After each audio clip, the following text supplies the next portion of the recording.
Uma boa noite para você que está acompanhando a nossa semana de oração. Eu estou feliz com o número de acessos de pessoas que estão ao vivo acompanhando a programação aqui de todo lugar do Brasil e até do exterior. Que a graça de Jesus esteja com você neste momento.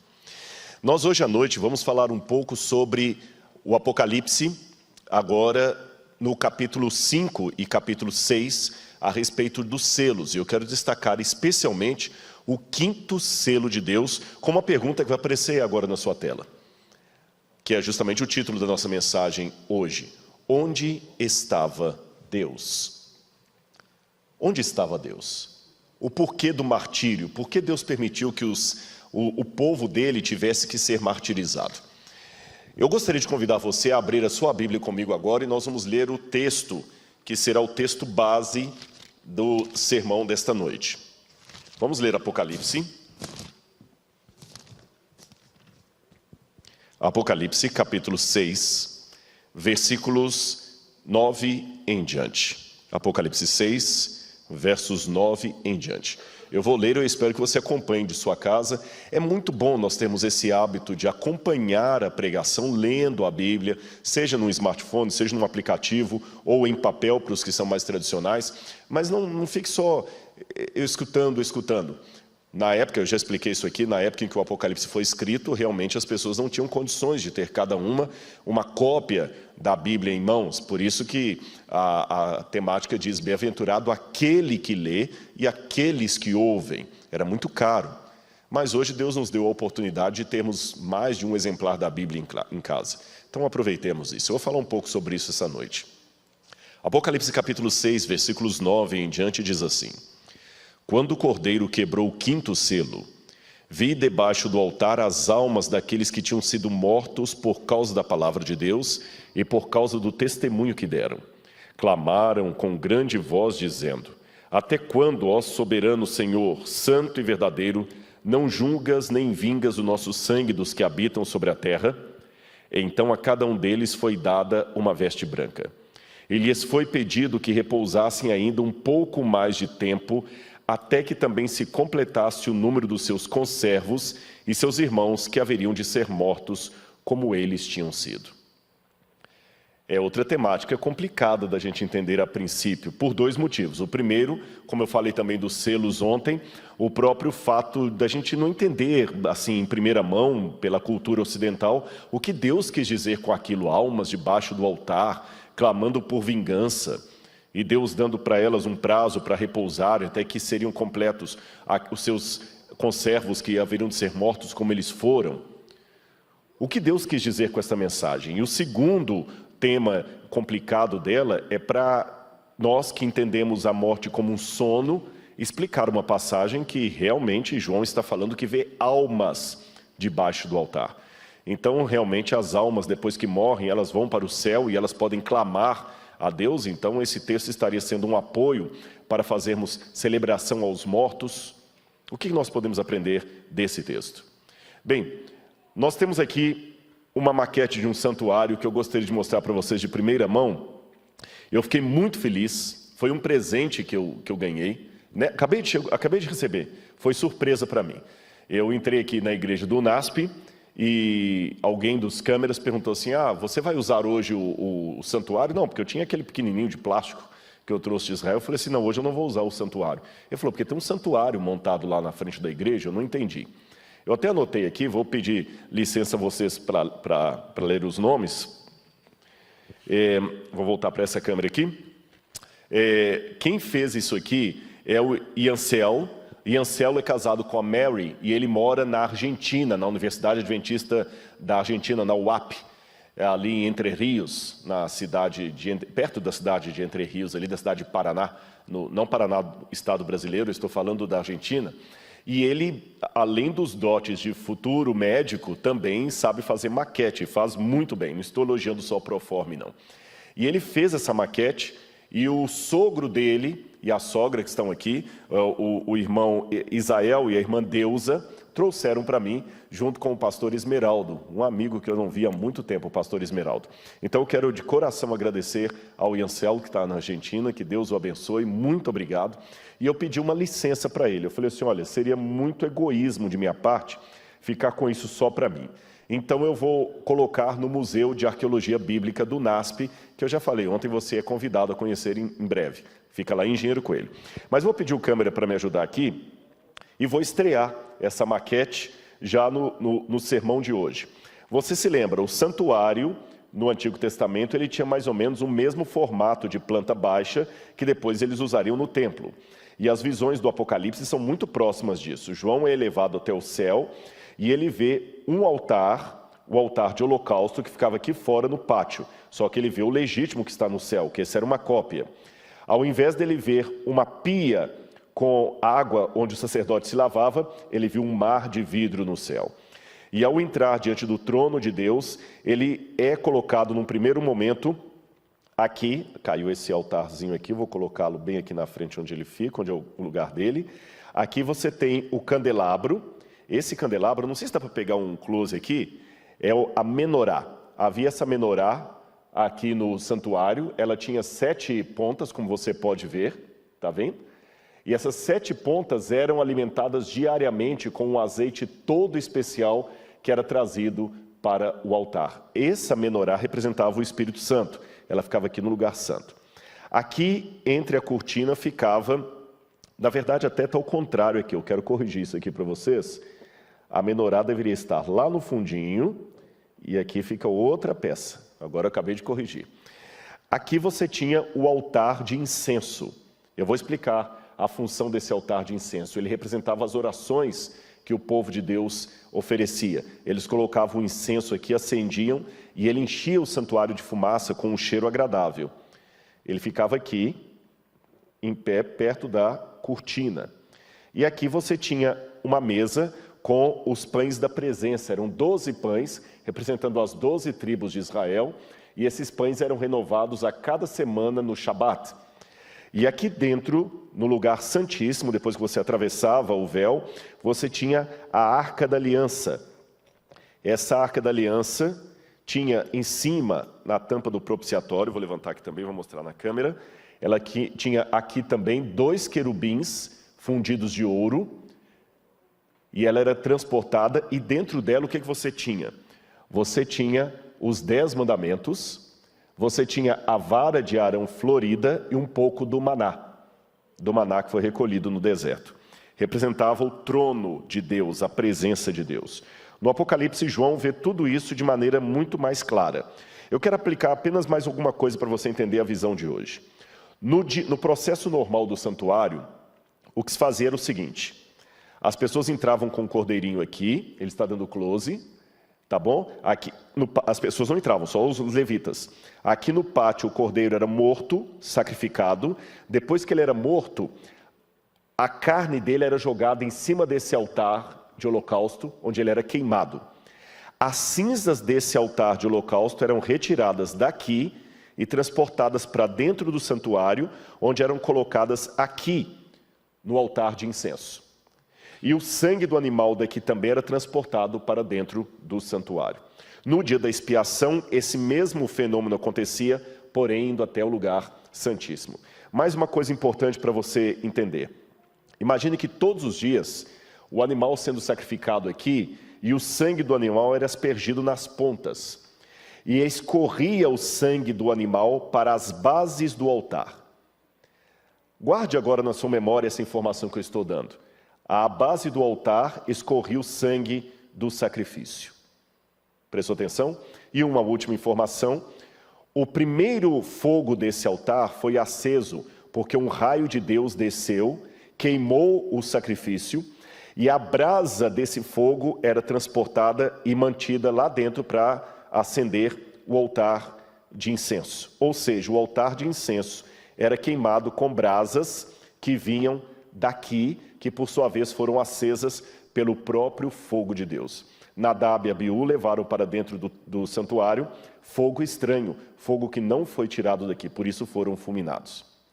Muito bem, agora que você já sabe o procedimento, como é que tudo isso aí funciona, nós estamos prontos para voltar para o texto do Apocalipse e entender melhor algumas partes do que João apresenta ali. Muito obrigado pela participação e espero que tenha ficado didático para você.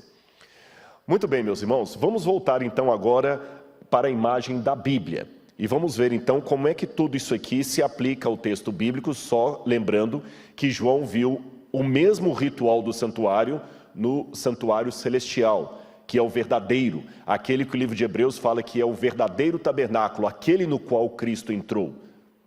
Porque a Bíblia diz que Jesus não entrou em santuário feito por mãos humanas, mas que agora ele comparece diante do santuário verdadeiro que se encontra no céu. E quando Moisés construiu aquele tabernáculo que eu mostrei ali, a ordem de Deus foi: Moisés, faça tudo conforme a planta que eu lhe mostrar. Então Deus mostrou para ele uma planta do santuário celestial, de maneira, é claro, diminuída, para que ele pudesse fazer uma réplica aqui na terra, uma visão terrena. Muito bem, agora eu quero mostrar para vocês algumas questões que nós podemos começar a perguntar. Preste atenção na sua tela que tem uma pergunta que eu gostaria de fazer para você em casa refletir. Por que a perseguição? Por que Deus permite a perseguição dos crentes? É curioso que se você ler na sua casa Mateus capítulo 24, verso 14, ali diz: e será pregado o evangelho do reino a todo mundo em testemunho a todas as nações, então virá o fim. Mas esse texto que fala da pregação do evangelho, ele segue uma descrição de perseguição. A linguagem sacrificial sugere que os cristãos jamais proclamarão o evangelho a todo mundo enquanto não se tornarem radicais o bastante para morrer por amor a Cristo. O que essa passagem quer dizer? Quando a gente pergunta assim, é uma pergunta que eu mesmo já me fiz. Por que Deus tem que permitir o sofrimento do seu povo? Por que Deus tem que permitir que o povo sofra? E eu comecei a lutar com o Espírito, e quando a gente luta com o Espírito, é bom você ir à Bíblia, porque as respostas estarão ali. E comecei a perceber essas coisas, como eu acabei de colocar aqui. Eu nunca tinha parado para notar que Mateus 24, 14, será pregado o Evangelho do Reino, é colocado após uma descrição de: vocês serão atormentados, levarão vocês às prisões, vocês serão odiados do mundo, não tenham medo naquele dia. De alguma forma, eu percebi a partir desse link que Deus não é um sádico. Ele não gosta do sofrimento, principalmente o sofrimento dos seus filhos, mas parece que Deus percebe que sem uma perseguição não haverá reavivamento. Eu sei que é um pouco forte o que eu estou dizendo, mas se não houver perseguição, não haverá reavivamento. Eu vou ilustrar isso de maneira melhor para você entender. Olha aí o que eu vou mostrar para você em casa. Essa aqui é uma frase, um pensamento que eu tirei de um cantor gospel americano chamado John Fisher. E ele fez uma pergunta uma vez: quem é fiel? E olha o que ele colocou. Coloque uma arma na cabeça dos 60 milhões de cidadãos americanos que se dizem cristãos, segundo o Instituto Gallup. Então diga-os para escolherem entre viver e renunciar a Cristo. Depois de escolherem, aí conte de novo. E talvez você, como Gideão, terá o seu exército. Embora, na verdade, não precisemos tanto. Basta apenas confiscar a sua TV e você terá o mesmo resultado. Percebeu? Talvez eu mudaria até um pouquinho a frase, porque o John Fisher falou isso já há algum tempo atrás, na época que a televisão que era o problema. Talvez eu diria hoje: hoje você não precisa mais ameaçar os cristãos de tirar-lhes a vida para que neguem a Cristo. Basta ameaçar tirar-lhes o celular. E muitos já cederão à sua fé para não perderem o celular. Conta-se uma dessas ilustrações de sermão que uma vez, numa das igrejas da África, estavam todos reunidos ali e estava uma ameaça de uma guerra civil. E quando estavam todos reunidos para o culto, começaram a cantar. Quando entraram na igreja, uns 6 ou 7 homens encapuzados e encapuzados ou encapuçados? Agora deu dúvida. Encapuzados, com Z. É bom corrigir, né? Não sei para quem está aí, deve ter professor de português assistindo. Mas entraram aqueles homens com o capuz, fica melhor assim, e E todo mundo assustou com aqueles homens entrando com metralhadora e falaram assim: olha, para esse culto agora. Nós não queremos saber de cristãos aqui não. Quem quiser viver, abaixe e vá embora agora renunciando a Jesus. Porque quem ficar por Jesus nós vamos matar. Rápido! Aí na mesma hora, uns 50% ou 60% da igreja começaram a abaixar e... Quando aqueles abaixaram e saíram, os outros ficaram em pé esperando os tiros. Aí os homens tiraram o capuz e falaram: pastor, pode tocar o culto porque já limpamos a escória.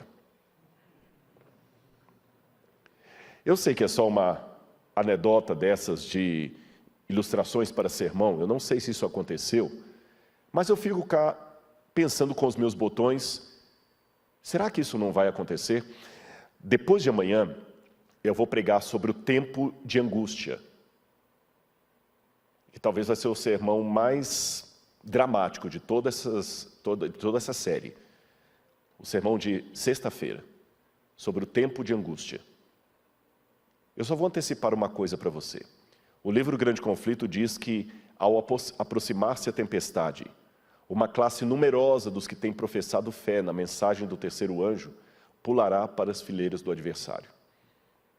Eles viram as coisas quase sob a mesma luz, mas estavam tão acostumados com o comodismo que, em vindo a tribulação, pularam para as fileiras do adversário. Vocês estão percebendo onde eu quero chegar? Repito, para que fique bem claro na sua mente e gravado de maneira indelével. Deus não é nenhum sádico. Contudo, Ele sabe que se não houver provação, sofrimento, perseguição, não haverá o reavivamento da igreja. Eu, de um tempo para cá, fiquei convicto disso. Fiquei convicto disso. Como diz o ditado, provação vai, provação vem, para que se saiba quem é quem. Eu quero mostrar mais uma coisa para você. Preste atenção nesse quadro. É um pouco irônico, mas ilustra o que eu quero dizer. Se eu disse que Deus não é sádico, também não sou masoquista. Mas eu tenho que admitir, olhando uma foto como esta, que dias assim, como o desse camarada no sofá, não são os melhores para me despertar o senso de missão. Não sou contra o futebol, não sou contra o riso, pelo contrário.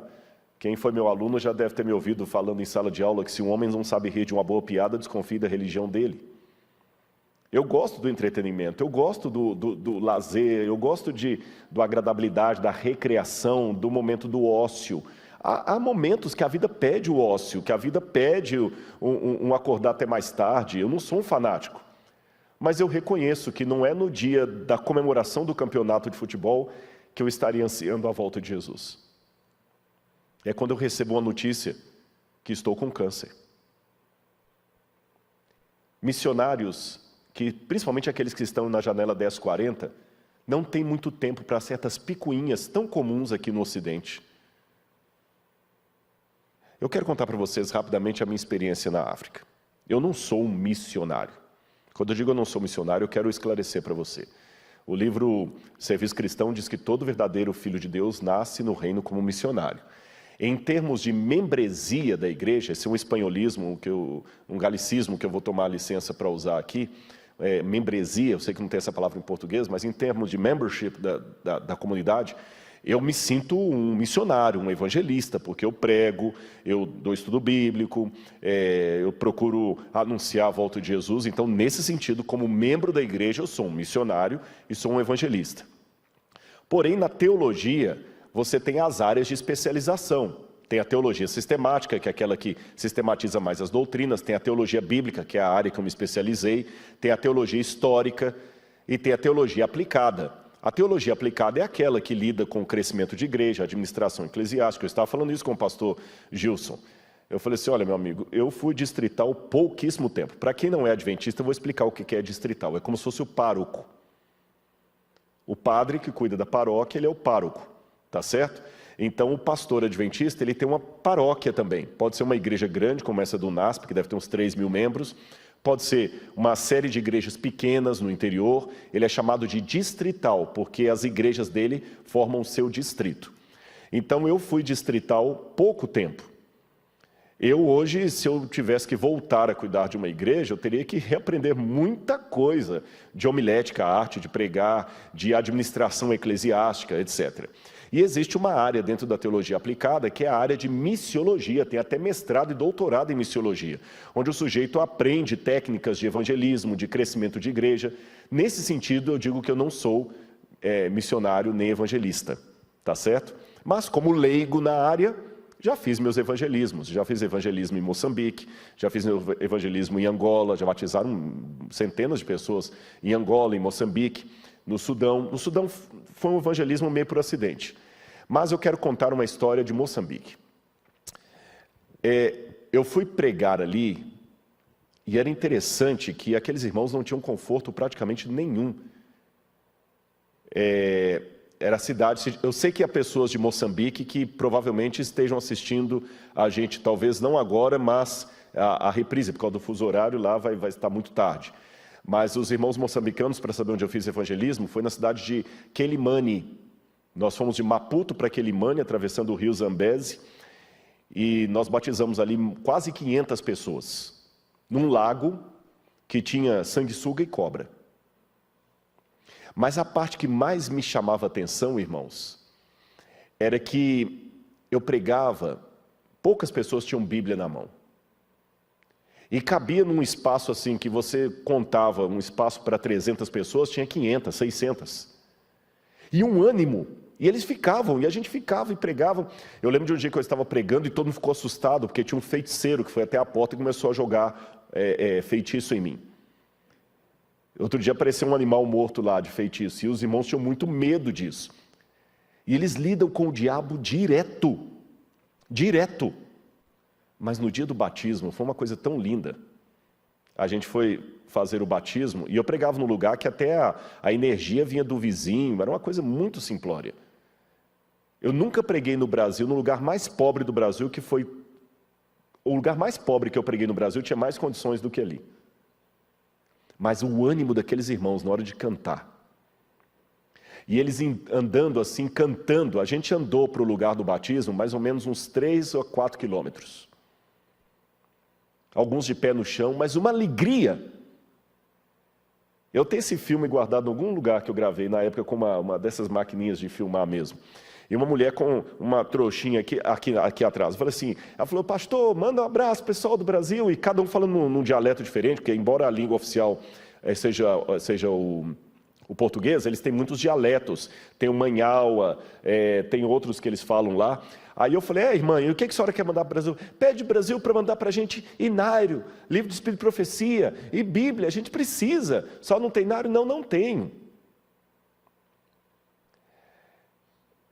É isso que eu falo, até eu voltei para o Brasil. Lembra que eu falei ontem que teólogo aprende com os irmãos leigos e até com criança? Eu tive uma aula, eu fui ali como evangelista junto com os teologandos. Mas quem teve aula fui eu. Sabe por quê, irmãos? No dia que eu fiz aquele batismo, a primeira coisa que chamou atenção, a alegria deles. Eles cantavam. E na hora de batizarmos, o pastor perguntou assim, o pastor não trouxe lenço? Eu falei assim, não, por quê? Não, tem que ter um lenço para batizar. Eu não entendi. Aí alguém tirou um lenço de um desbravador lá e me deu.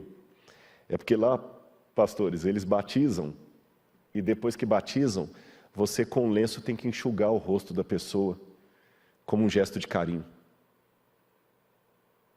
É o mesmo lenço para todo mundo, eu sei que você está perguntando isso.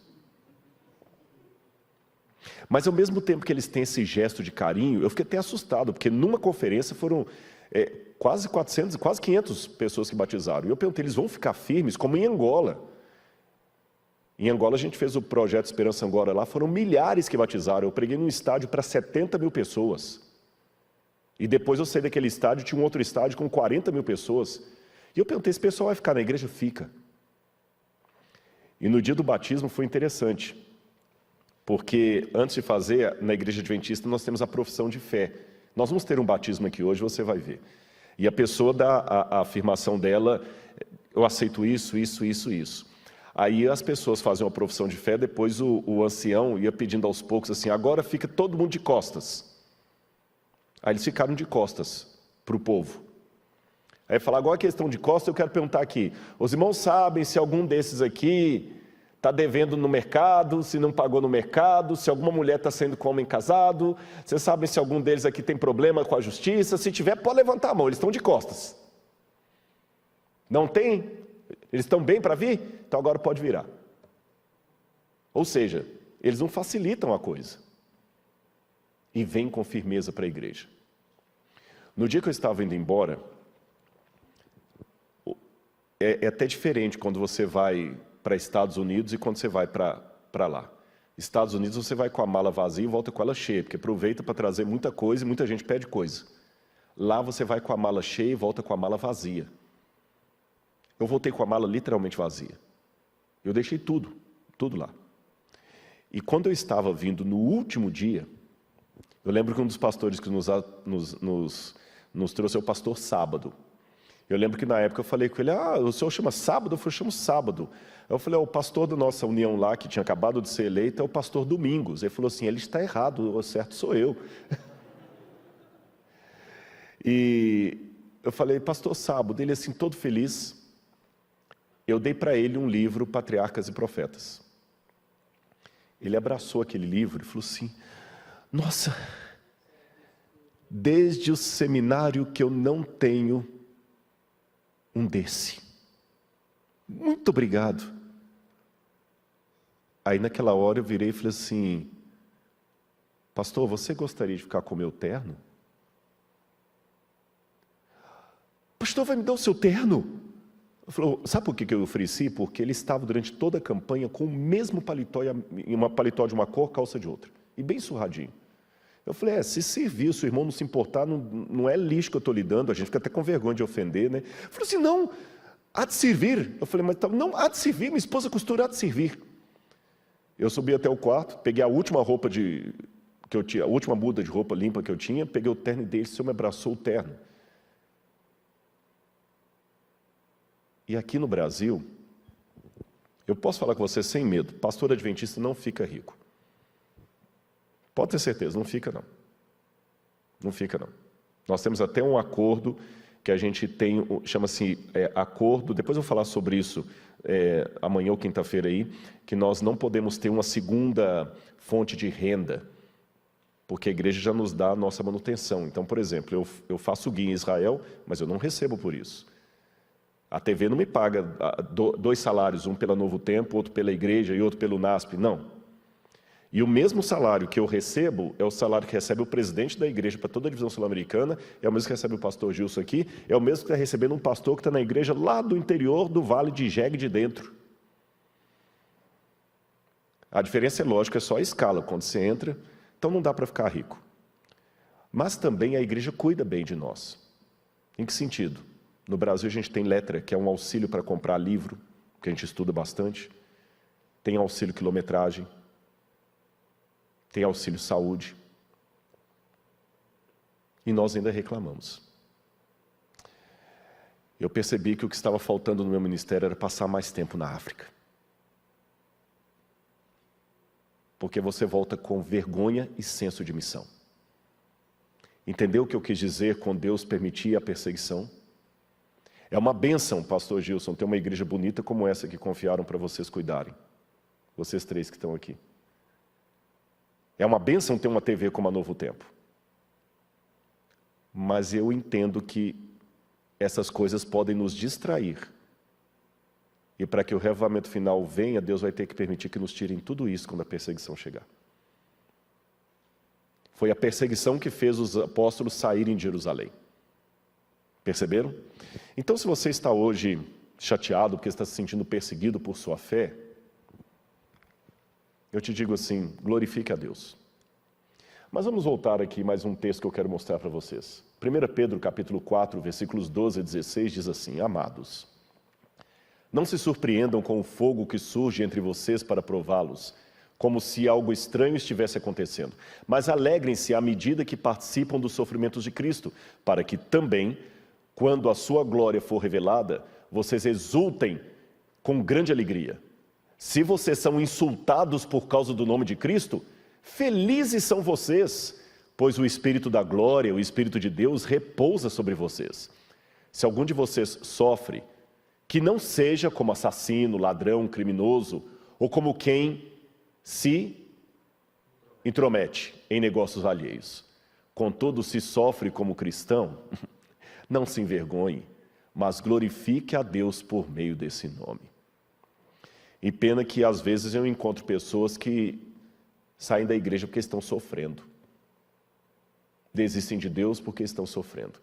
Ele passou a vida toda ouvindo de pessoas com câncer e até dizendo que ia orar por elas. O dia que o câncer bate à porta dele, ele fala, Deus não existe. Senão ele não levaria minha filha com câncer, ele não deixaria eu ter esse câncer. Com muito respeito eu falo isso, porque eu sei que há pessoas talvez que estão me assistindo que estão com algum problema sério. Mas quando você questiona, por que eu, Senhor? Não seria sensato também você perguntar, por que não eu, Senhor? Nós não temos, às vezes, um certo egoísmo inconsciente. Enquanto o câncer está atingindo outras pessoas, eu acredito em Deus. O dia que ele bate em minha porta, eu não acredito mais em Deus, porque ele deixou isso acontecer comigo. Enquanto outros pais estão perdendo os filhos em acidente, em assassinato, eu continuo acreditando em Deus. O dia que ele leva o meu filho, eu paro de acreditar em Deus. Com todo respeito pela sua dor, mãe. Com todo respeito pela sua dor. Eu não vou insultar a sua inteligência e falar que eu sei o que é perder um filho, porque eu nunca perdi um filho. Mas com muito carinho cristão, deixe-me dizer, se você desistiu de Deus, porque Ele permitiu a morte do seu filho, você inconscientemente está mostrando duas coisas. Que você amava o seu filho mais do que a Deus. Você fez do seu filho um ídolo. E em segundo lugar, que você teve um certo egoísmo teológico. Porque antes do seu filho morrer, você certamente teve convivência com outros pais que perderam os filhos. E nem por isso você desistiu de Deus. Por que a tragédia não me tira de Deus quando ela bate apenas à porta do vizinho? Então, com profundo respeito, por favor, entenda que é com profundo respeito por sua dor, eu digo para você, perdeu o seu filho, agora você tem motivo dobrado para querer revê-lo. Se há alguém mais do que qualquer outro que tem que se preparar para a volta de Jesus e almejar esse dia, é você. Porque você sabe o que a morte significa quando arrancou do seu peito aquele que você mais amava. Então, se tem alguém que não pode nem cogitar desistir do céu, é você. Senão, o que seria apenas um até logo ao seu filho pode virar um adeus. Percebeu? Eu nem sei quem você é. Mas se Deus mandou falar isso para você, apenas aceite. Não fique bravo comigo. Eu só sou a flauta. O músico é outro. Eu quero mostrar mais um texto para vocês aqui, mais uma reflexão. Você já se perguntou por que cédulas de dinheiro nunca vêm com o rosto de Jesus? Eu não conheço país do mundo, por mais religioso que seja, que coloca Jesus nas cédulas de dinheiro. O dólar, por exemplo, é sempre fotos de presidentes mortos. O Brasil coloca fotos de animais. Cada país coloca uma foto diferente. O shekel de Israel coloca a foto do Ben Gurion.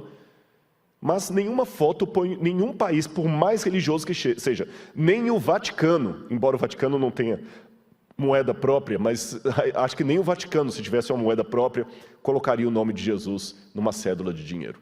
E por quê? Talvez quem possa nos dar essa resposta é Friedrich Nietzsche. Nietzsche, quando declarou a morte de Deus, Nietzsche disse que uma das críticas que ele fez ao cristianismo é que o cristianismo valorizava demais a submissão, a humildade e a pobreza, enquanto condenava o orgulho, o poder e a avareza. E quem quer isto? Por isso nós matamos Deus, disse Nietzsche, ou pelo menos fizemos o seu funeral. É que, na verdade, Nietzsche diz que quem matou Deus foi a ciência, a modernidade, mas as religiões participaram fazendo o funeral de Deus. Por isso todos em uníssono dizem, Deus morreu. E Nietzsche via a morte de Deus como uma coisa boa. Ele percebia o caos social que a morte de Deus traria, mas Nietzsche, como um bom ateu, ridicularizava o cristianismo. E ele ridicularizava pelos mesmos valores nietzscheanos que hoje estão sendo retomados. O cristianismo nos faz não desejar os prazeres da carne. Tudo é pecado. A carne se torna pecaminosa. Agora a questão é explorar o corpo. O seu corpo é seu, você faz com ele o que você quiser. Você pode usar todas as bebidas que você quer. Esse negócio de proibir beber, proibir certas comidas, proibir certas roupas, ridículo. Proibir certos comportamentos sexuais, ridículo. Você pode fazer o que você quiser, o corpo é seu. É o cristianismo que tirou isso. O cristianismo que demonizou a riqueza. O cristianismo que demonizou essa vida, dizendo que temos que nos preparar para a vida por vir. Qual o problema em desejar ser rico? Qual o problema em desejar status? Qual o problema em desejar a vaidade? Por isso o mundo não quer saber de cristianismo hoje. Nesse aspecto, o Nietzsche estava certo. É por isso que o rosto de Jesus nunca vai estar em notas, porque Jesus vai justamente na contramão de tudo isso. Jesus ensinou a abnegação. Jesus ensinou a levar desaforo para casa, coisa que a gente não suporta, principalmente nessa época de internet, que alguém vai te lacrar, a vontade é lacrar 2 vezes. Jesus ensinou se dar um tapa, oferecer o outro. Jesus ensinou a amar os inimigos. Jesus ensinou que o verdadeiro reino não pertence a esse mundo. Perceberam? Antes de explicar isso, eu quero deixar bem claro para você. É por isso que talvez Jesus se torne uma pessoa tão indesejada mesmo dentro das igrejas. Porque o céu não é um lugar que tem as coisas que nós mais amamos aqui. Agora, mudando um pouquinho de saco para mala, como se diz, o que quer dizer o texto quando fala de almas debaixo do altar? Você se lembra da maquete que eu mostrei? Não precisa ter a câmera do close não, mas se pelo menos aquela ali conseguir pegar, a última aqui, se você lembrar bem a maquete que eu mostrei aqui, ok? Só baixar um pouquinho aqui, eu não sei se dá para você pegar aqui. Isso. Aqui na frente, ele está conseguindo pegar, aqui ficava o altar de holocausto. Foi nesse altar, evidentemente na versão celestial, que João viu debaixo do altar as almas gritando. Ou seja, eu vou levantar o altar aqui, olha, tá bem? Foi debaixo desse altar que João viu as almas gritando, até quando, ó Santo, Senhor, soberano, não julgas nem vingas o nosso sangue dos que habitam sobre a terra. Agora veja em sua casa essa imagem aí que nós vamos explicar o porquê que são as almas dos mortos. Preste atenção nesses textos da Bíblia. Pode colocar lá na tela. Em primeiro lugar, devemos deixar claro que a Bíblia não é incoerente. E a Bíblia proíbe toda e qualquer forma de necromancia. O que é necromancia? Consulta aos mortos. Eu vou ler 2 ou 3 versículos para vocês. Aqui no texto de Deuteronômio, capítulo 18, versos 19 a 21, Deus disse assim: quando entrares na terra que o Senhor teu Deus te der, não aprenderás a fazer conforme as abominações daqueles povos. Não se achará entre ti nem feiticeiro, nem encantador, nem necromante, isto é, quem consulte os mortos, nem mágico, nem quem consulte os mortos. Pois todo aquele que faz tal coisa é abominação ao Senhor. De novo, em Levíticos 19, 31, diz: não vos voltareis para os que consultavam os mortos, os espíritos dos mortos, nem os que adivinham o futuro, porque eles vos contaminaram. Eu sou Yahweh. E por fim, Isaías 8, 19 a 20, quando vos disserem, ide consultar algum médium que fale com os espíritos, adivinho, ou quem saiba murmurar encantamentos, respondereis: o que se deve fazer é consultar a lei e os ensinamentos. Se não falarem de acordo com esta palavra, certamente jamais poderão ver a luz. Ora, a Bíblia não é incoerente. Se a Bíblia fala que não é para consultar os mortos, não é para ter relação com eles, por que João iria ter relação com os mortos? E a Bíblia fala que a morte é um sono. Mas vamos continuar para ver se a gente desvenda essa aparente contradição bíblica. O que significa sangue na Bíblia? Se você ler várias passagens em hebraico, você vai ver que a palavra sangue ela aparece como sinônimo de alma e vida. Por exemplo, quando diz lá em Levíticos 17, 21, a vida da carne está no sangue, literalmente está dizendo a alma da carne está no sangue, a nefesh em hebraico. Também no versículo 14 diz, é a vida de toda a carne, lá está, é a alma de toda a carne. O sangue do mesmo é como a vida dele, mesmo os animais é dito, ou seja, ele fala, a alma dos animais é a mesma do ser humano. A alma de toda a carne é o seu sangue, o sangue é a vida. Outra crença hebraica era de que apenas o sangue fosse coberto com terra, haveria silêncio. Você pode ver isso em Jó, capítulo 16, verso 18. Ó terra, não cubra o meu sangue e não deixe o meu clamor ter lugar de descanso. Isso você pode ver em Isaías 26, 21 também, que diz, a terra também revelará o seu sangue e não cobrirá mais os seus mortos. Ezequiel 24, verso 7 diz, essa passagem de Ezequiel 24, verso 7. A esta suposição antiga há uma alusão em Hebreus capítulo 12, verso 14, que diz, o sangue da aspersão que fala melhor que o de Abel. Volta aqui para mim. O que a Bíblia está dizendo? Cobrir a terra com sangue é uma expressão idiomática que significa não dar a justiça para aquele que foi injustiçado. Se você se lembra, num dos dias que eu falei sobre o juízo, eu falei que o juízo na perspectiva divina, eu falei isso na vigília, não é algo a ser evitado, é algo que nós almejamos, porque o dia do juízo é o dia em que Deus vai me recompensar de tudo aquilo que eu sofri. E uma pessoa que foi morta covardemente, pela expressão idiomática, se o seu sangue for coberto pela terra, a sua vida, a sua nefesh, a sua alma, não terá justiça. Então, por isso o pedido, Senhor, não cubra o meu sangue com terra. Se você ler no Antigo Testamento, quando Caim mata Abel, Deus chega para Caim e fala assim, o sangue de Abel clama da terra até mim. Percebeu? Então, nós já aprendemos aqui algumas coisas. Que nefesh, alma, significa apenas vida, e não uma entidade extracorpórea. A alma não é aquele fantasminha que sai do seu corpo. Alma na Bíblia é vida. E sangue é sinônimo de vida na Bíblia, sinônimo de alma. E a expressão idiomática, o sangue que clama da terra, significa pedido de justiça. Raciocine comigo, mesmo que você acredite em imortalidade da alma, quando Deus falou com Caim, o sangue de Abel clama da terra a mim, você acredita que isso é literal ou simbólico? Sangue clama? Sangue tem boca? Sangue tem cordas vocais? De jeito nenhum. Isso é chamado em gramática de prosopopeia. O que é prosopopeia? Prosopopeia é quando você pega elementos inanimados e confere vida a eles. Por exemplo, quando eu digo assim, o próprio Roberto Carlos, quando cantava, meu cachorro me sorriu latindo, isso é uma prosopopeia. Cachorro não sorri.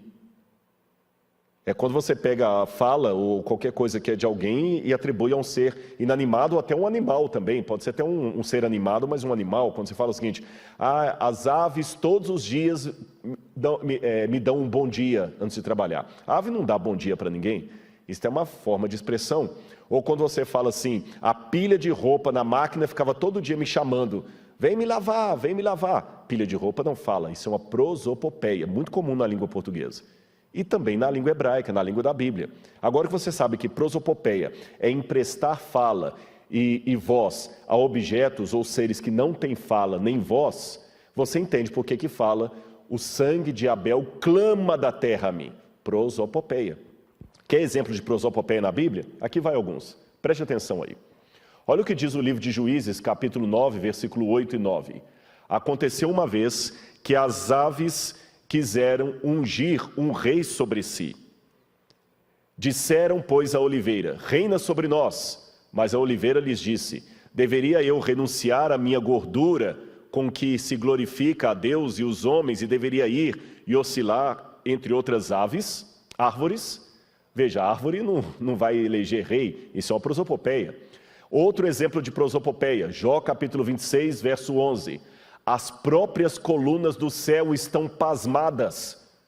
Coluna não pode ficar pasmada. Durante as noites me corrigiram os meus rins.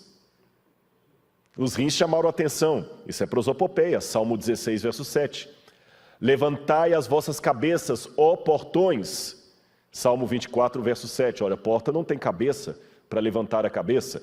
É uma prosopopeia.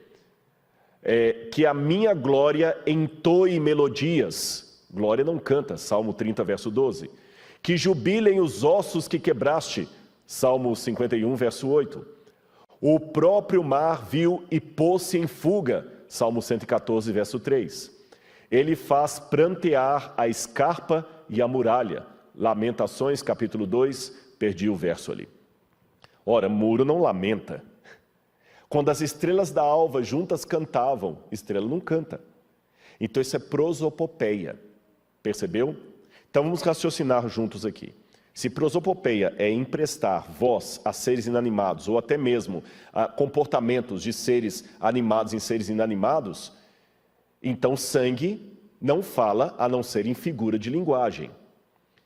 Se sangue é sinônimo de vida, então quando diz que as almas dos mortos clamavam debaixo do altar, eu devo ler isto da mesma forma que Deus falou para Caim: o sangue de Abel clama da terra até a mim. Percebeu? E por que aquele sangue clamava na base do altar que eu mostrei na maquete? Olha, a resposta está aqui. Preste atenção no que eu vou mostrar para você. Aqui nós temos a verdadeira teologia do martírio. Os filhos de Arão trouxeram-lhe o sangue e molhou o dedo do sangue e pôs sobre as portas do altar. E o resto do sangue ele derramou onde? À base do altar. Levítico 9, verso 9. Levítico 4, verso 7 diz: também daquele sangue porá o sacerdote todo o restante do sangue do novilho derramará à base do altar de holocausto que está à porta da tenda da congregação. Volta para mim aqui agora. Eu vou direto para a última câmera lá, que eu quero de novo voltar para você para ficar bem didático. De novo eu volto para essa câmera aqui. Olha o que acontece. Deus falou que todos os dias ele deveria derramar na base do altar o resto do sangue dos animais. Então você imagina que todos os dias aqui você tinha sangue de animal sacrificado aqui na base do altar. E este sangue derramado aqui representa o sangue de quem? De Jesus. Jesus é o Cordeiro de Deus. Mas olha que linda a teologia do martírio. Todos os dias, à base do altar, o sacerdote pegava o resto do sangue numa cuia, se eu posso chamar assim, não era cuia, não tinha cunha naquela época, mas numa bacia, e derramava na base do altar, todos os dias, todos os dias. E por que ele derrama na base do altar? O Novo Testamento vai dar a resposta. Preste atenção agora na tela aí, o próximo verso que eu quero ler para você. Quero conhecer a Cristo, diz o apóstolo Paulo, o poder de sua ressurreição e a participação em seus sofrimentos, tornando-me como ele em sua morte. Filipenses 3, verso 10. O sofrimento de Paulo por causa da igreja era-lhe motivo de alegria, um preenchimento do que restava das aflições de Cristo na sua carne. Colossenses 1, 24. Quando você também vai a Colossenses 1, 28, também diz a mesma coisa. E é interessante que ele fala: vocês devem repousar até que se complete o número. Na verdade, a palavra número não está ali no grego. Até que se completem os seus irmãos. É curioso que a necessidade de aperfeiçoamento do povo de Deus é coerente com o propósito do evangelho pregado pelos apóstolos, em apresentar todo homem perfeito em Cristo. Tiago ensina que as tribulações existem para que todos se tornem perfeitos e íntegros, em nada deficientes. Tiago 1, verso 4. Então vamos voltar aqui. Ali no Apocalipse diz: foi dito àquelas almas, já falei que não são almas de verdade, são vidas clamando, prosopopeia, que repousassem um pouco mais de tempo, até que se completasse o número dos seus conservos e irmãos seus, que haveriam de ser mortos iguais eles foram. A palavra números, arítimos, não está no grego. No grego está só assim, para que se complete os seus conservos. A palavra número foi o tradutor que colocou. E a palavra complete em grego é a palavra plerou, significa que encha, que chegue à sua plenitude. Então o que está sendo dito para aqueles mártires é: repousem um pouco mais de tempo, até que os seus irmãos estejam completos espiritualmente em Cristo. Muitos deles vão ser mortos, igualmente vocês foram. E as outras passagens que eu li de Paulo e de Tiago mostram isso. O sofrimento nos torna perfeitos em Cristo Jesus. É por isso que eu entendo que Deus permitirá uma última perseguição, um último sofrimento da igreja, para que nos aperfeiçoe na pregação do Evangelho. E para terminar minha fala aqui, eu quero mostrar mais uma coisa dessa vez para você do templo. Apocalipse capítulo 8, versículo 1 a 5, traz uma cena curiosa. Volta para mim aqui que eu quero ler essa cena no Apocalipse e depois nós voltaremos para lá. Apocalipse capítulo 8, versículo 1 a 5, diz assim. Olha o que diz. Só um minutinho. Bíblia nova. Aqui está. Está com sua Bíblia aberta? Posso ler? Então vamos lá. Apocalipse 8, 1 a 5. Quando o cordeiro quebrou o 7º selo, houve silêncio no céu durante cerca de meia hora. Então vi os 7 anjos que estão em pé diante de Deus e lhe foram dadas 7 trombetas. Veio outro anjo e ficou em pé junto ao altar, com um incensário de ouro, e foi-lhe dado muito incenso para oferecê-lo com as orações de todos os santos sobre o altar de ouro que está diante do trono. E da mão do anjo subiu à presença de Deus a fumaça do incenso com as orações dos santos. Então o anjo pegou o incensário, encheu do fogo do altar e o atirou à terra. E houve trovões, vozes, relâmpagos e terremoto. Preste atenção nesse detalhe aqui. A primeira coisa que me chamou a atenção é que no original grego, eu sempre procuro ler a Bíblia e ter o original grego do lado, porque às vezes na tradução se perde alguma coisa. Diz que o anjo veio, e aqui na minha tradução diz, o anjo veio e ficou em pé junto ao altar. Mas no original grego está que o anjo ficou epi. Epi significa sobre o altar. Por que o anjo ficou sobre o altar? Eu fiquei me perguntando, por que o anjo ficou sobre o altar? Lembra o altar que eu mostrei para vocês da maquete? Talvez a resposta esteja no santuário do segundo templo.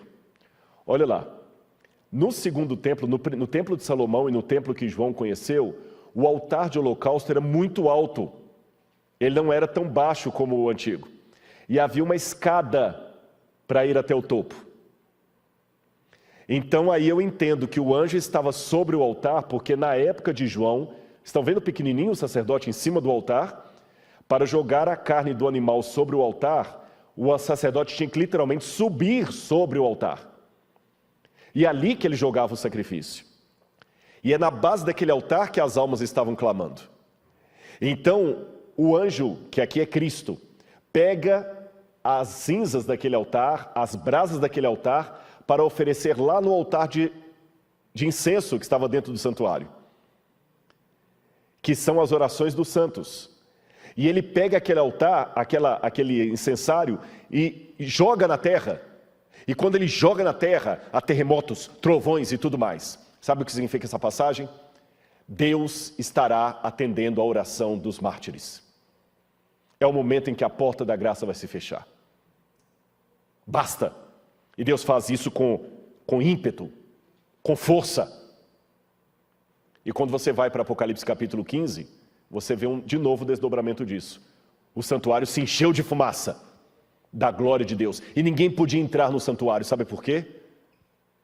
Porque Deus falou, chega meu filho, está na hora. Encheu de fumaça. Então, volta a cena para você ver. Volta a imagem, coloca a imagem mais uma vez. Em cima do altar, o sangue dos santos está clamando na base desse altar. Cristo pega as cinzas desse altar, com todo o clamor dos mártires do 5º selo, leva para dentro do santuário, para dentro da presença de Deus, e apresenta como as orações deles. E naquele mesmo momento ele atira na terra de uma maneira passional o incensário e fala, Pai, chega, meus filhos estão sofrendo demais. E Deus faz o santuário ficar cheio de fumaça, que é uma mistura da oração dos santos com a glória de Deus. E fala, então vamos sair agora e vamos buscar os nossos filhos. E é assim que ele vem com poder e grande glória buscar aqueles por quem ele morreu e que descobriram, sem nenhum masoquismo, que é um prazer sofrer por amor a Cristo. Por isso que no sábado eu terminaria esse sermão, essa semana, pregando justamente sobre o que você vai ver agora na sua tela. Eu pregarei sobre a ira do Cordeiro. O Cordeiro de Deus, que pode ficar irado. Haverá diferentes comportamentos no dia da volta dele. Alguns vão falar, Senhor, em teu nome eu expulsei demônios, interessante, até de maneira petulante. Outros vão pedir que as rochas e pedras caiam sobre eles. Outros vão falar, Senhor, mas em teu nome eu fiz milagres, curas. Eu não sei.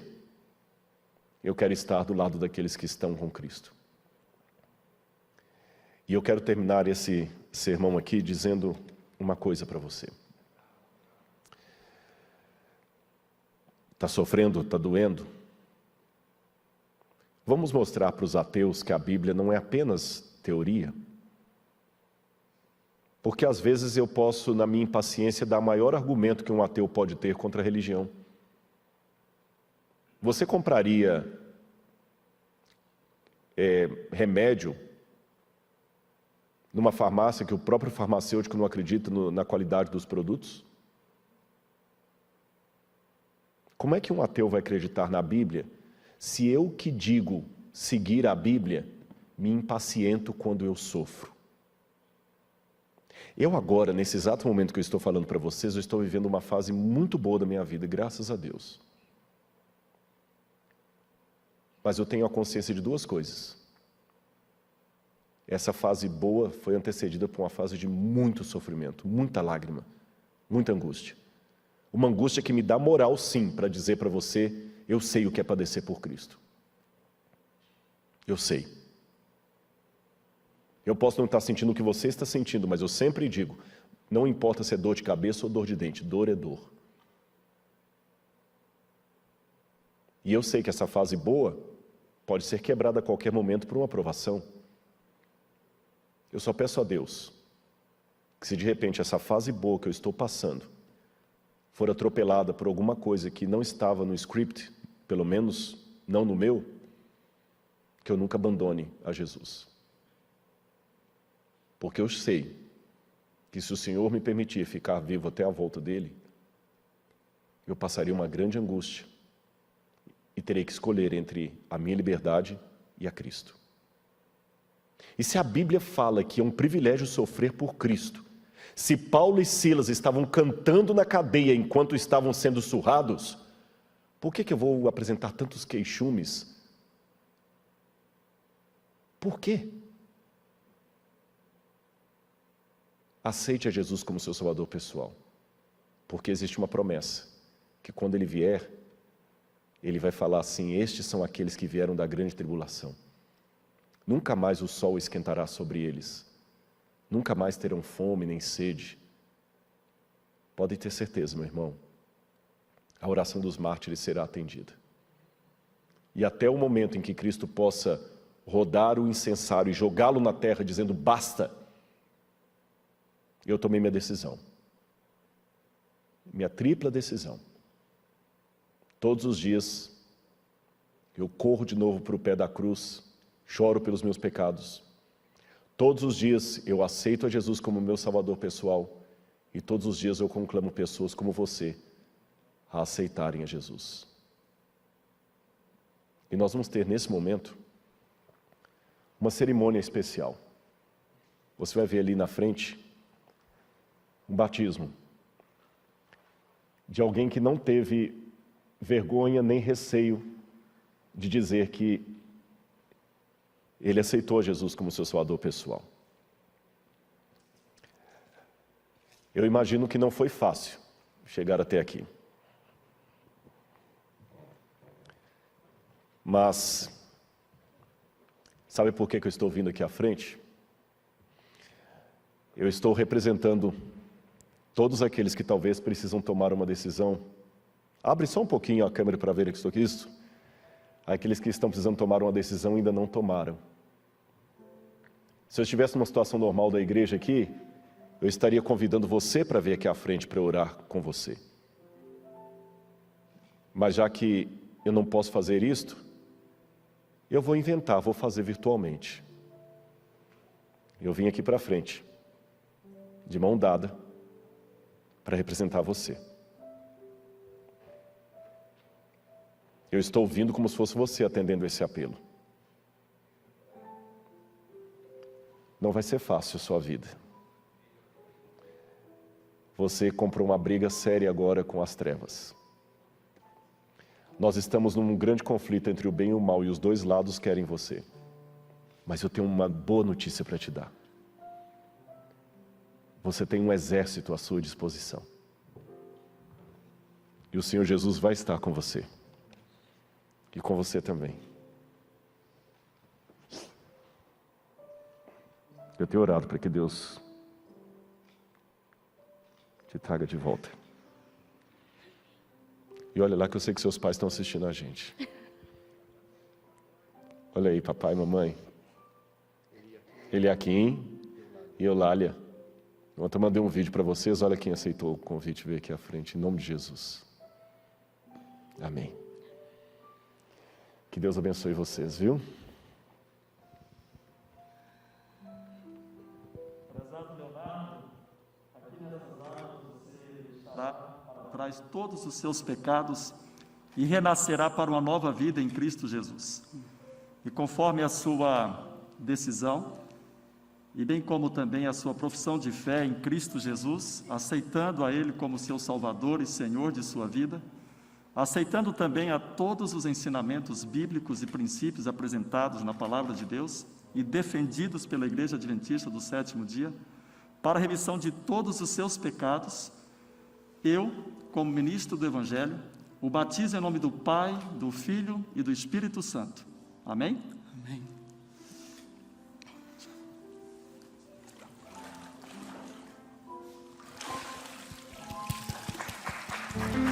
Eu quero falar uma coisa para o Leonardo antes de ele ir, que eu ia falar antes e acabei esquecendo. Leonardo, na Bíblia, e eu sei que você assiste muito Evidências, você gosta dos vídeos. Na Bíblia, eu até mencionei isso aqui, até falando do nome da sua mãe, né? Mais importante do que a sonoridade do nome é o que ele significa. E quando uma pessoa mudava de vida, ele até tinha um novo nome. Até uma promessa no Apocalipse, receberá um novo nome. Jacó lutou com o anjo e saiu como Israel. Abrão fez um pacto com Deus e saiu como Abraão. Leonardo significa leão. Mas a partir de hoje, espiritualmente, eu quero lhe colocar um novo nome. Ariel, que significa leão de Deus em hebraico. Você entra como Leonardo, como leão, e sai espiritualmente como Ariel, um leão de Deus. Porque é isso que você é da agora por diante. Que Jesus esteja com você. Amém.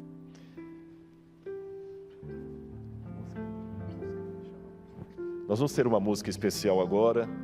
E você que está em casa, antes de eu fazer a oração final, e Deus ainda deu uma preciosa alma que veio aqui à frente. Como Deus é bom, né? Deus é maravilhoso e surpreende a gente todos os dias.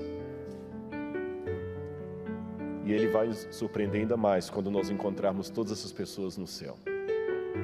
E eu quero encontrar você lá, pelos méritos do Cordeiro. Preste atenção nessa música e que o Espírito Santo toque em seu coração.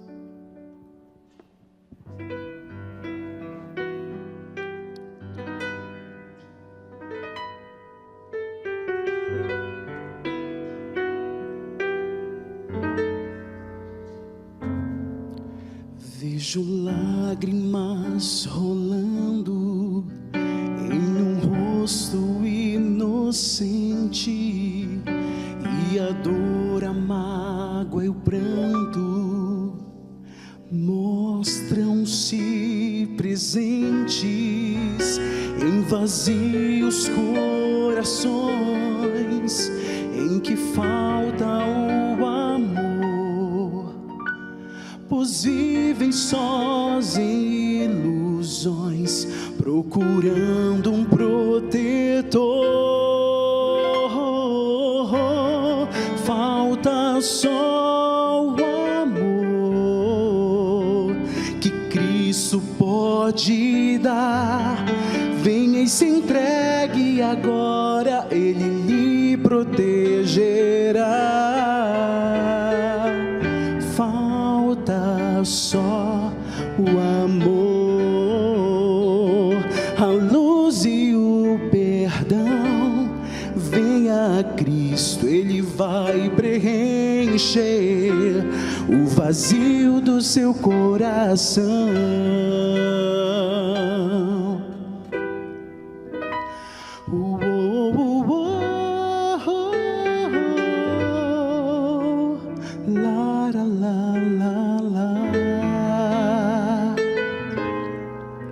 Vejo sombras vagando em um mundo de terror.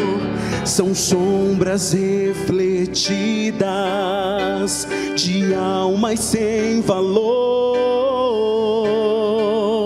pois nada somos nós sem a graça de Jesus, que pagou nossos pecados, morrendo lá na cruz.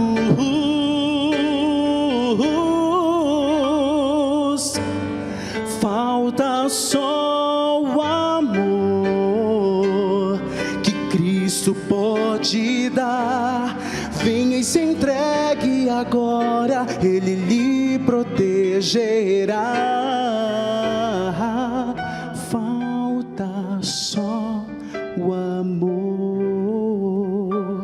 a luz e o perdão. Venha a Cristo, Ele vai preencher o vazio do seu coração. Então abra os seus olhos e deixe a luz penetrar. Reconheça este ato de amor que vai nos salvar.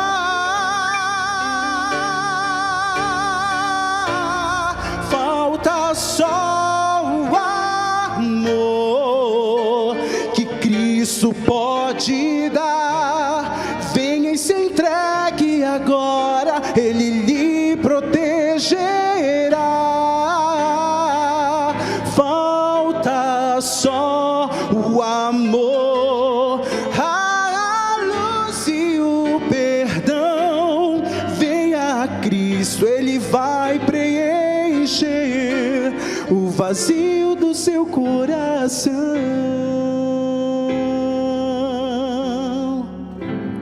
Venha a Cristo, Ele vai preencher o vazio do seu coração.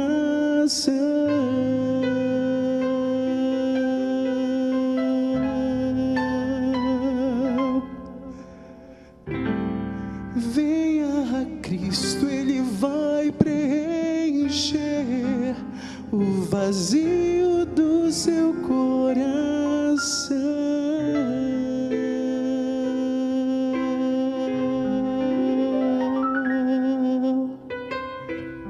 Amém. Deus seja louvado pelo seu talento e que Ele sempre use você como tem usado até agora. A emoção, às vezes, a gente até esquece de alguns detalhes, e eu queria só fazer um recadinho, que eu esqueci de falar disso. O QR Code que está aparecendo ali, não se importe com esse Primavera Batismo, isso aí é porque eles aproveitaram a mesma arte, mas eu quero chamar a atenção do QR Code. De repente, algumas pessoas tomaram alguma decisão aí para estudar a Bíblia, e eu gostaria de ter esse feedback. Eu até não perguntei isso para a igreja depois, eu gostaria de saber depois o feedback das pessoas que estão entrando. Olha, eu estou entrando em contato porque o Rodrigo Silva falou que vocês iam cuidar de mim. Pode colocar isso. O Rodrigo Silva falou que vocês iam cuidar de mim. Tá bem? Peça um estudo da Bíblia. Se você está precisando tomar uma decisão, olha que decisão linda que a gente tomou hoje à noite aqui. Coloque o seu celular aí e coloque o seu nome lá, você não vai se arrepender, ninguém vai ser inoportuno, vai pegar os seus dados e fazer coisas escusas, fique tranquilo. Mas eu que pedi para colocar esse QR Code. Por isso que eles estão aproveitando a mesma arte do batismo em primavera, porque isso não estava combinado com a igreja. Eu que vi um dia e pedi para colocar. E eu vou fazer oração por mim, por você, e depois da oração, vou pedir para você ficar comigo só 30 segundos, que eu quero dar um recadinho aqui depois da oração, tá bom? Só não cortar, eu vou dar um recado para vocês. Então, feche o seu olho nesse momento, curve a sua fronte e oremos a Deus. Amado Senhor, oh Pai, muito obrigado, Senhor. Eu fico tão feliz, Deus, tão feliz porque o Senhor está sendo tão bondoso em atrair as almas para Ti, as pessoas. Quando eu for erguido da terra, atrairei todos a mim mesmo, Jesus falou no Evangelho. E é isso que nós vemos. Confesso, Pai, confesso perante as milhares de pessoas que estão nesse momento ouvindo a minha voz. Confesso que humanamente eu tenho medo. Eu tenho medo da dor. Eu tenho medo da tragédia. Não quero ter um medo patológico, Senhor, que me impeça até de agir. Não. Mas eu tenho medo porque até um pouco de medo pode ser uma proteção. O receio nos impede de fazer loucuras. Mas tirando a explicação psicológica, eu tenho medo porque eu não quero sofrer. Eu não quero perder as pessoas que eu amo, eu não quero perder as bênçãos que o Senhor me deu. Mas eu também estou consciente, Senhor, que enquanto estivermos nesse mundo, pode ser que a tragédia se bata à nossa porta a qualquer momento. E se essa tragédia, Senhor, vira a minha alma, impondo sobre mim uma decisão entre o Senhor e a vida, que eu escolha o Senhor. E aquilo que eu peço, Senhor, humildemente, na primeira pessoa do singular, eu transformo agora na primeira pessoa do plural. Porque eu peço por mim e por todos os irmãos e irmãs que estão comigo nesse momento. Nesse momento, talvez, Senhor, a tragédia já chegou para alguém. Toca no coração dele ou dela. Faz a obra, Senhor, que o pregador não consegue fazer. Estamos clamando, como os mártires debaixo do altar. Até quando, ó soberano, justo e santo, não vingas nosso sangue dos que habitam sobre a terra? Até quando, até quando, até quando, Senhor? Quando é que eu vou poder olhar para o céu e ver a fotografia real daquilo que os adventistas me ensinaram pela Bíblia, que Jesus vai voltar?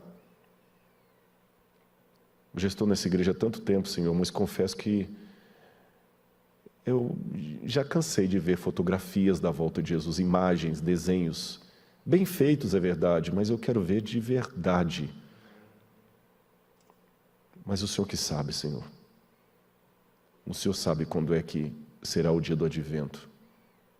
Então, se eu não posso saber o dia, pelo menos não permita que nem eu, nem os queridos que estão comigo nesse momento nos percamos. Traga-nos de volta para o Teu redil. Nós não queremos sair do Senhor. Por amor de Jesus. Amém, Senhor. Amém. 30 segundos para uma... As lojas americanas vão ficar felizes aqui, viu? Não é merchan, não. Mas é porque o pastor Gilson disse-me que muitos de vocês fizeram perguntas sobre os trechos do filme que eu mostrei aqui, sobre o Apocalipse, as visões de João. Foi muita gente que perguntou. Então eu falei com ele, pastor, é mais fácil do que imaginam. Se você entrar no site das lojas americanas, hoje eu passei numa loja americana para conferir se ainda existe, porque eu comprei, é uma série chamada Coleção Bíblia Sagrada, são vários DVDs de capa verde, e o preço disso é menos de R$13, 12 e alguma coisa por DVD. E se você entrar no site da Lojas Americanas, que eu perguntei ao rapaz, se eu anunciar no site Encontro, você coloca no site Loja Americana, produtos, coleção Bíblia Sagrada. Aí você coloca lá Apocalipse e você pode ter. E para que não reste nenhuma dúvida, porque dizia Cícero, não basta a mulher de César ser honesta, ela tem que aparentar honestidade. Eu não estou ganhando nenhuma comissão das lojas americanas, viu? É só uma prestação de serviço público. Como muita gente pediu ao pastor, então é fácil, você procura Apocalipse e está ali. Não estou ganhando comissão nem nada. Mas as lojas americanas, Parabéns, viu? Não, vocês nos devem uma, vamos dizer assim. Que Deus abençoe vocês, meus irmãos. O pessoal riu aqui agora, viu? Então tá bom. Mas para não ficar mal com a igreja, assim, você pode comprar o DVD nas lojas americanas, mas consuma produto super bom. Tá bom? Produto super bom. Meus irmãos, que Deus abençoe. Beijo no coração de vocês. Muito obrigado. E amanhã estaremos de volta para mais uma pregação sobre Apocalipse.